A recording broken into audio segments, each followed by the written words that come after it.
Una visión general, por lo tanto, en líneas generales y a grandes rasgos, respecto a la cultura babilónica. Esta cultura que apareció allá en Mesopotamia, lo que es hoy en día el actual Irak. Aproximadamente, dicen los historiadores, en el siglo XVIII al siglo VI antes de la era común. ¿Qué es lo que pensaba esta cultura respecto al sexo, por ende a la sexualidad hoy en día conocida? ¿Cuál era su visión general? ¿Cuál era su perspectiva respecto y con respecto al sexo? Bueno, a continuación y de una manera resumida, voy a exponer un tanto dinámica cuál era esa visión general de la cultura babilónica respecto y con respecto al sexo. Muy bien.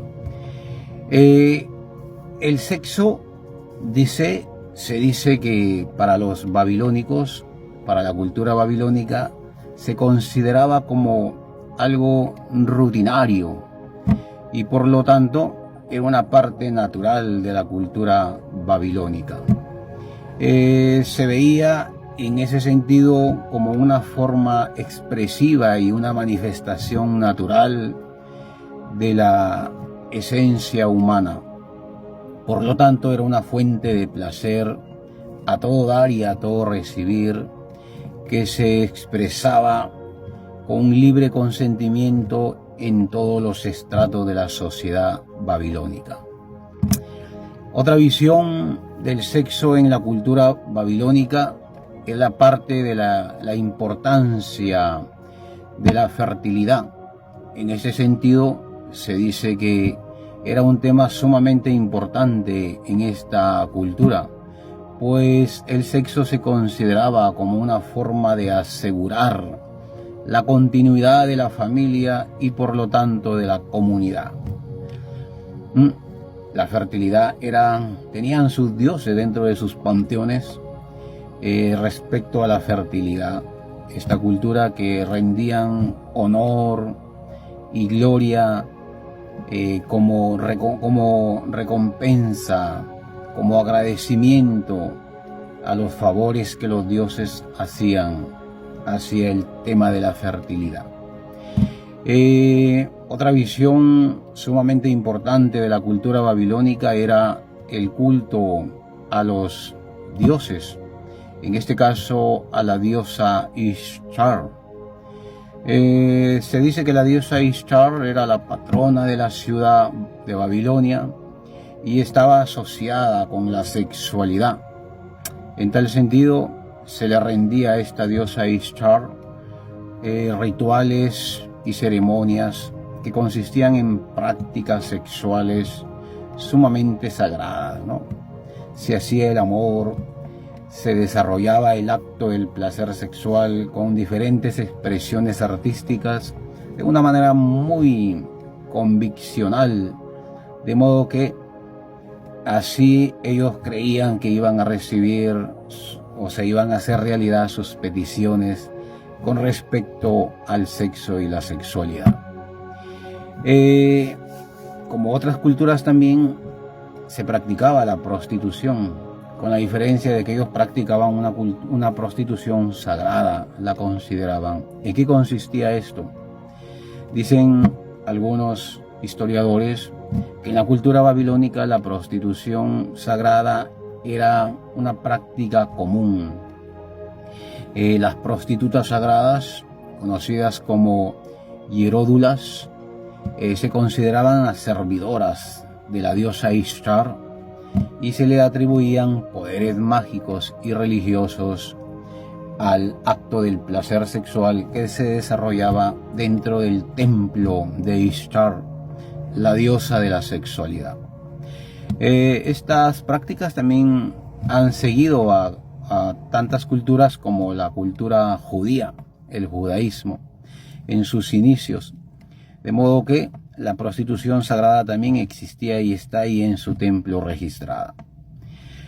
¿Cuáles eran las creencias y las prácticas sexuales que se realizaban, que se fomentaban en el transitar y trajinar de la cultura babilónica? Está el sexo, que lo consideraban como una forma de una unión con los dioses. En este sentido, la cultura babilónica pues le daba un homenaje especial al sexo porque pensaban que era la unión con los dioses y era una forma o una manera de acceder a la divinidad, a la esencia de donde venimos. Tenía una importancia sumamente estricta la virginidad. En tal sentido, la virginidad se consideraba dentro de la cultura babilónica como un estado sagrado y se asociaba con la pureza y la inocencia de las mujeres, de modo que este móvil permitía una conexión, un acceso más libre con los dioses al momento de darle la iniciación al acto del placer sexual. Prácticas sexuales como rituales dentro de la cultura babilónica habían muchos, como en tantas culturas de la antigüedad. En este caso, en la cultura babilónica, las prácticas sexuales eran ritos, como por ejemplo la prostitución sagrada, la que mencioné anteriormente. Están también los rituales de la fertilidad a la diosa, a los diferentes dioses del panteón cananeo. Se consideraban que todas estas eran motivos, eran causas sumamente esenciales para el bienestar de la comunidad y de la continuidad de la vida bajo el sol en la cultura babilónica. Sin duda ninguna, la cultura babilónica tenía una expansiva ritualidad con respecto al sexo, a tal punto que hasta en cierto sentido se adoraba el sexo, ¿no? Por lo tanto, se le rendía un homenaje especial a la sexualidad, como parte del agradecimiento a la diosa Ishtar, la cual era el símbolo de la fertilidad y por ende del sexo. Se dice que la integración de la sexualidad en la religión permitía, ¿no?, que todas las personas, que todos los miembros de esas comunidades pudieran acceder al poder de los dioses y así de una manera recibir el milagro concedido. Interesantes estas consideraciones de la cultura babilónica respecto al sexo y la sexualidad. Temas que, a decir verdad, merecen ser leídos para reflexionar de una manera más conciencial en pleno siglo XXI, donde es necesario que las personas apliquen su entendimiento a la adquisición del conocimiento, de modo que así podamos, en cierto sentido, equilibrar las energías sexuales que muchas veces las desplayamos de una manera inconsciente. Bueno, un gusto, los dejo, me despido de este monólogo y hasta una nueva oportunidad. Permiso.